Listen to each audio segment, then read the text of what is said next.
Hello, let's talk about F.I.S.T. Forged in Shadow Torch. I wanna do a retrospective after beating the game for the first time.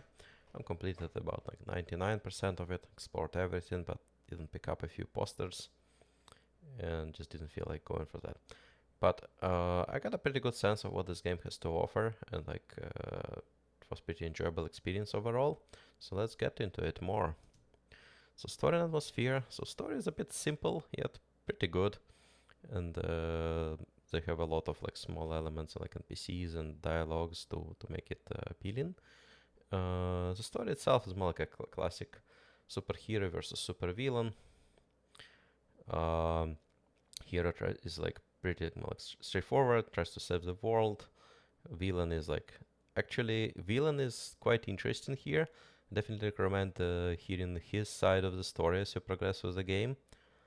Um, but you can find that like villain is not like crazy or something. He's like his approach has of course like bad sides and like not worth it, but like his logic is worth like just at least checking out. Atmosphere of the Shadow Torch of the city, the things that are happening in is like very well shown. It's built up in pieces of like and like things change as you progress. So like new enemies may appear in some areas you explored before as like you like beaten up some of them. Like some areas open up with like some people move into like safer areas and so on. And music and all the graphics and like a lot of like background objects and all like contribute. So environment cutscenes are beautifully made. There's a lot of attention to detail, very high quality. The game progression is mostly linear, so sometimes you have a few branching choices, but you generally just need to do like all of them. Just you can choose the order.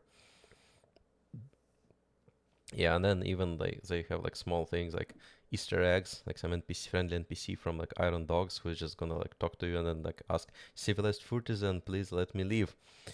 And he tells some like basically how like Iron Dogs kind of feel and what they think, how the story develops, and so on. It's pretty nice touch.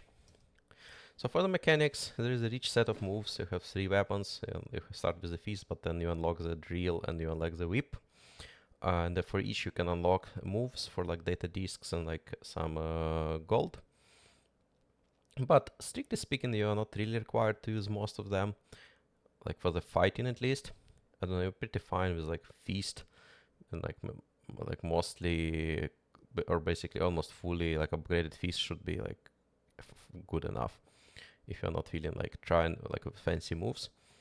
But if you are like there are a lot of opportunities for that. So like you even have like a training where Master Wu teaches you like how to do stuff and gives you challenges where you sometimes need to switch between multiple weapons, do some executions, and like if you complete master training, he even tells you, okay, it's time for you to like develop new moves of your own or find apprentice.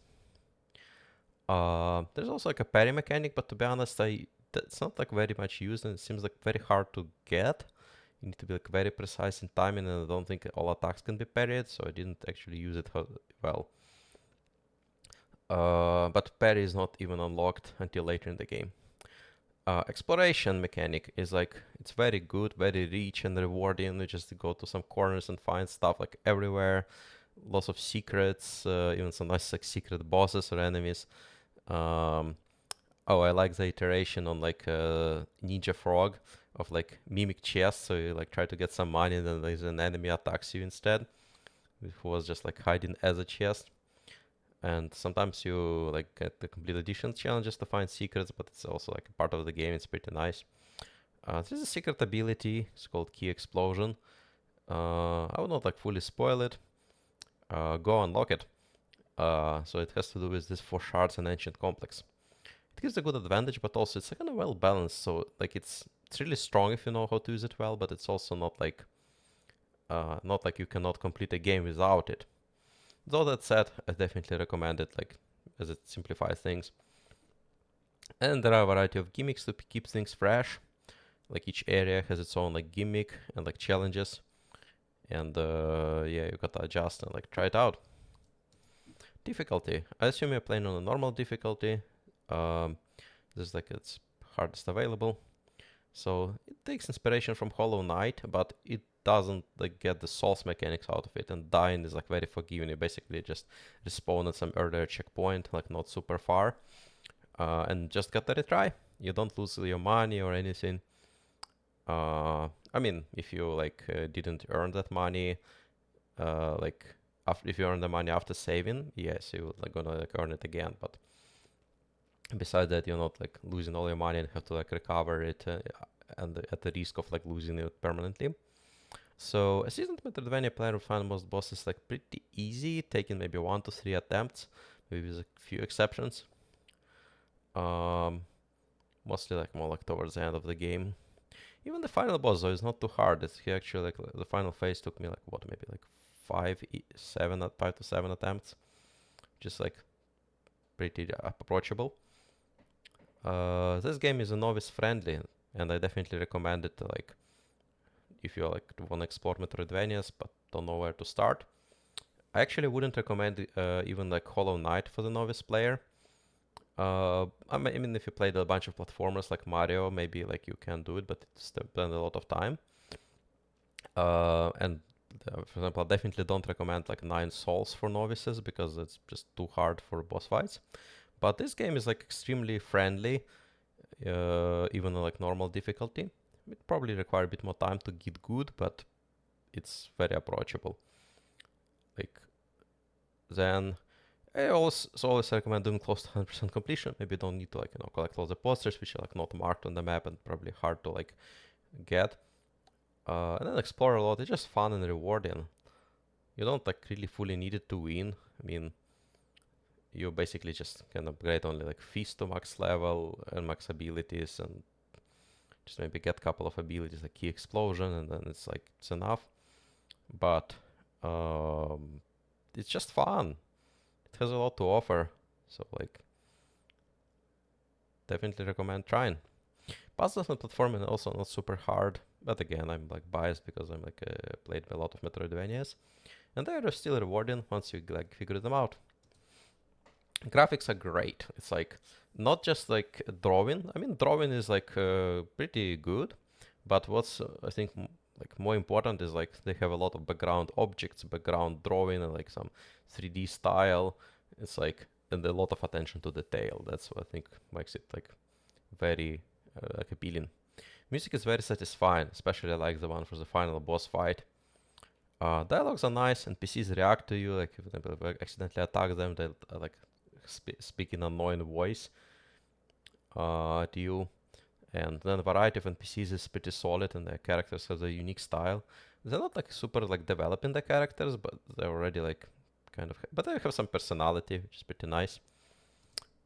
Personal favorites, bosses. Cicero is like my number one. It's all fights, especially like the final one. It's just like well made. It's like you face your nemesis, but also this nemesis has its own point, and like as a character, Cicero, I find him pretty interesting. And fights are also pretty good, but like reasonable difficulty. Another one I like is Robotic Snake.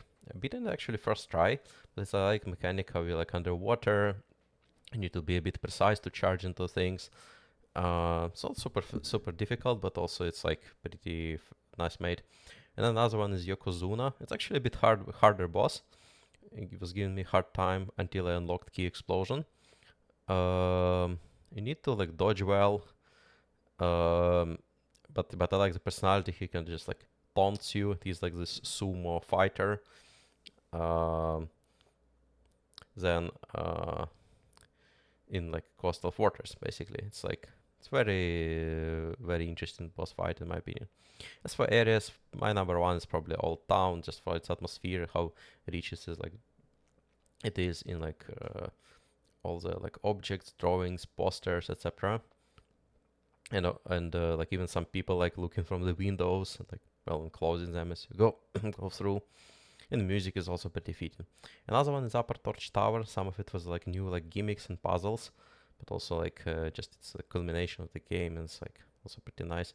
I only wish they would tell you like, hey, there is no going back, but then you actually there is a teleporter, right, like on the side. It's just actually pretty good to have this.